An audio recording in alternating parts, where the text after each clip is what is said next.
لاہور کی انسداد دہشت گردی عدالت نے 9 مئی کے جلاؤ گھراؤ کرنے کے کیس میں سابق وفاقی وزیر اسد عمر کی عبوری ضمانت عدم پیروی کی بنیاد پر خارج کر دی ہے۔ انسداد دہشت گردی عدالت کے جج محمد نوید اقبال نے کیس پر سماعت کی، تاہم اسد عمر عدالت میں حاضری کے لیے پیش نہیں ہوئے۔ بعد ازاں عدالت نے ان کی عبوری ضمانت عدم پیروی کی بنیاد پر خارج کر دی۔ اسد عمر اور دیگر کے خلاف تھانہ شادمان ٹاؤن میں مقدمہ درج ہے۔ 9 مئی کو القادر ٹرسٹ کیس میں Pakistan Tehreek Insaf P T I کے چیئرمین عمران خان کی اسلام آباد ہائی کورٹ کے احاطے سے گرفتاری کے بعد پی ٹی آئی کی طرف سے ملک گیر احتجاج کیا گیا تھا، جس کے دوران فوجی، سول اور نجی تنصیبات کو نظر آتش کیا گیا۔ سرکاری اور نجی املاک کو شدید نقصان پہنچایا گیا تھا، جبکہ اس دوران کم از کم 8 افراد ہلاک اور 290 زخمی ہوئے تھے۔ مظاہرین نے لاہور میں کور کمانڈر ہاؤس کی رہائش گاہ پر بھی دھاوا بول دیا تھا، جسے جناح ہاؤس بھی کہا جاتا ہے، اور راولپنڈی میں واقع general headquarters G H Q کا ایک گیٹ بھی توڑ دیا تھا۔ اس کے بعد ملک بھر میں قانون نافذ کرنے والے اداروں کے ساتھ لڑائی، توڑ پھوڑ اور جلاؤ گھراؤ میں ملوث 1900 افراد کو گرفتار کر لیا گیا تھا، جبکہ عمران خان سمیت پی ٹی آئی کے دیگر رہنماؤں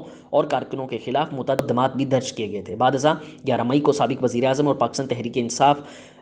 کے چیئرمین عمران خان کی گرفتاری کے بعد رہنماؤں کی گرفتاری کے جاری سلسلے میں اس وقت پارٹی کے سیکرٹری جنرل اسد عمر کو بھی گرفتار کر لیا گیا تھا۔ تاہم 24 مئی کو اسلام آباد ہائی کورٹ نے سابق وفاقی وزیر اور رہنما پاکستان تحریک انصاف اسد عمر کو رہا کرنے کا حکم دے دیا۔ 20 جون کو اسلام آباد کی مقامی عدالت نے 9 مئی کو پیش آئے توڑ پھوڑ اور جلاؤ گھراؤ سے متعلق مقدمات میں پی ٹی آئی کے وائس چیئرمین شاہ محمود قریشی، اسد عمر اور سابق اسپیکر قومی اسمبلی اسد کیسر کی ضمانت قبل از گرفتاری کی درخواستیں خارج کر دی تھیں۔ آپ کو مزید بتاتے چلیں کہ 19 ستمبر کو انسداد دہشت گردی کے عدالت نے 9 مئی کو جلاؤ گھراؤ کے مقدمات میں رہنما پاکستان تحریک انصاف اسد عمر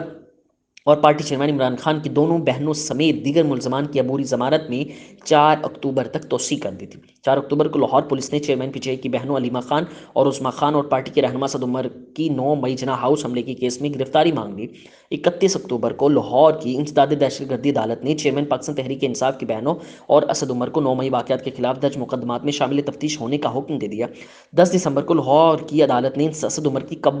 ضمانت قبل از گرفتاری کی درخواست کو مسترد کر دیا تھا۔ اب آپ کو مزید بتاتے چلیں کہ لاہور کی انسداد دہشت گردی عدالت نے 9 مئی جلاؤ گھراؤ کرنے کے کیس میں سابق وفاقی وزیر اسد عمر کی عبوری ضمانت عدم پیروی کی بنیاد پر خارج کر دی ہے۔ بہت بڑی اپڈیٹ کرنٹ اینن آپ کو دے رہا ہے کہ لاہور کی انسداد دہشت گردی عدالت نے 9 مئی جلاؤ گھراؤ کرنے کے کیس میں سابق وفاقی وزیر اسد عمر کی عبوری ضمانت عدم پیروی کی بنیاد پر خارج کر دی ہے۔ انسداد دہشت گردی عدالت کے جج محمد نوید اقبال نے کیس پر سماعت کی، تاہم اسد عمر عدالت میں حاضری کے لیے پیش نہیں ہوئے۔ بعد ازاں عدالت نے ان کی عبوری ضمانت عدم پیروی کی بنیاد پر خارج کر دی ہے۔ لاہور کی انسداد دہشت گردی عدالت نے 9 مئی جلاؤ گھراؤ کرنے کے کیس میں سابق وفاقی وزیر اسد عمر کی عبوری ضمانت عدم پیروی کی بنیاد پر خارج